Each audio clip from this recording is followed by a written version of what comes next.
Bonjour. Bienvenue dans la chaîne Excel. Bienvenue les cellules ayant fait l'objet de la sélection sans n'ayant pas à protéger la feuille de calcul Excel. La présente vidéo en aborde les contenus en procédant à certains défilements avec notre feuille ou notre classeur.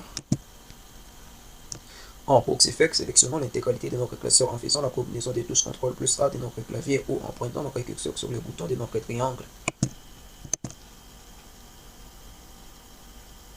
Considérons notre classeur avec deux tableaux. L'un se rapporte au code ID et au pays et il se trouve à notre gauche alors que l'autre est lié au taux d'accroissement naturel et migratoire. En faisant clic droit et cliquant sur format des cellules, la boîte de log format des cellules s'affiche et décochant la sous-commande verrouillée, cliquons sur OK. En sélectionnant notre tableau de gauche, c'est-à-dire celui dont l'étiquette des colonnes correspond au code ID et au pays, en faisant cliquant et cliquant sur la commande format des cellules, la boîte de log format des cellules s'affiche, cochant la commande verrouillée et cliquons sur OK.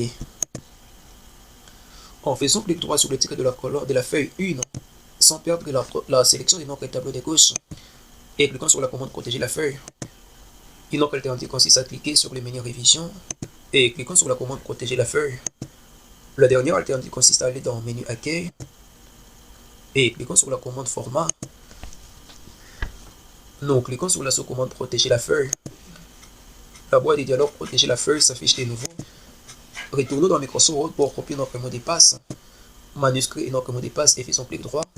Cliquons sur copier. Retournons dans Microsoft Excel. Collons-les dans la barre mot de passe pour ôter la protection de la feuille. Cliquons sur OK. Collons-les de nouveau en vue de sa confirmation et cliquons sur OK. Lorsque nous procédons à certains clics sur des cellules n'ayant pas fait l'objet du verrouillage, nous avons alors la possibilité de réaliser certaines modifications, certaines saisies, certains clics. Notre classeur est opérationnel dans cette partie.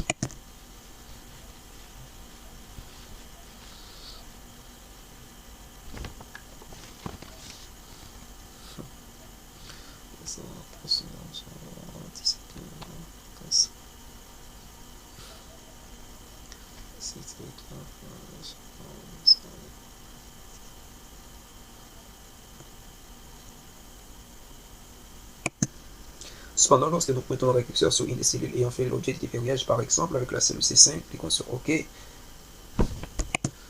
nous constatons que cette partie de la feuille n'est pas opérationnelle. On ne peut pas en y effectuer la saisie ou faire quoi que ce soit.